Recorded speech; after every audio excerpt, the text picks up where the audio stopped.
Samsung šilumos siurbliai Oras vanduo. Komfortas jūsų namuose. Sveikinimai komandai su pergale. Tokius prieš šias rungtynes turėjom tos tikslus šiek tiek pasaugot pagrindinius žaidėjus, jaunimą kažkiek įtraukti. Daugiau mažiau pavyko, ką buvom suplanavę. Ir tiek, džiaugiamės pergalę. Treneri, kiek jūs asmeniškai džiugina ir Deivido Sirvydžio labai sėkmingos individualios rungtynės, rezultatyvumo sezono rekordas, rezultatyvių perdavimų netgi karjeros rekordas, kalbant apie Lietuvos krepšinio lygą? Taip, tikrai džiugina.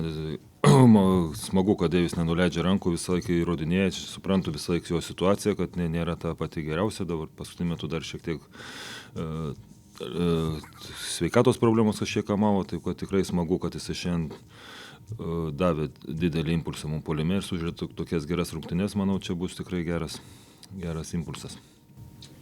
Ar yra dar kažkokių džiuginančių dalykų tarp tų, ko galbūt sirgaliai ar stebintys iš šalies taip akivaizdžiai nepamatytų? Šiam kartui didžiausias džiuginimas, kad praėjo rungtynės be traumų. Tai turbūt tokias. Džiugesys toks būtų. Pas vakarą sveikinam Žalgirį. Bandėm duoti kovą, kažkas pavyko, kažkas ne. Aišku, jeigu logiškai žiūrėti, tai turėjom šiandien šansą, pagrindinių 5 žmonių neregistravo,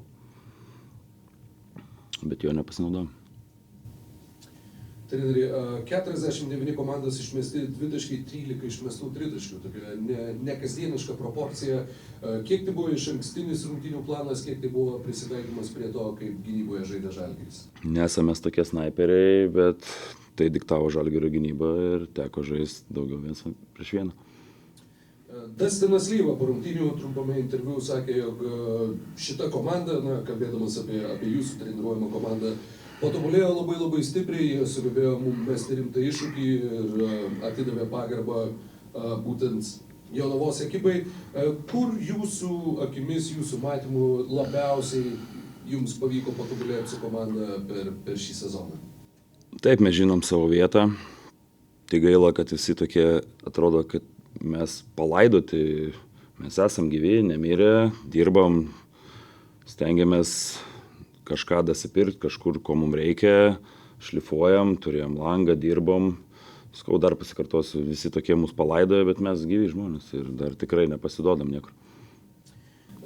Sulaukėt Tommy Rutherfordo debiuto, kiek džiugina šio žaidėjo įsiliejimas, įsitraukimas į komandą? Viskas gerai, mums džiugo traumos atveju tikrai reikėjo didelio ir džiaugiuosi, kad Davybei pavyko prisikalbintom.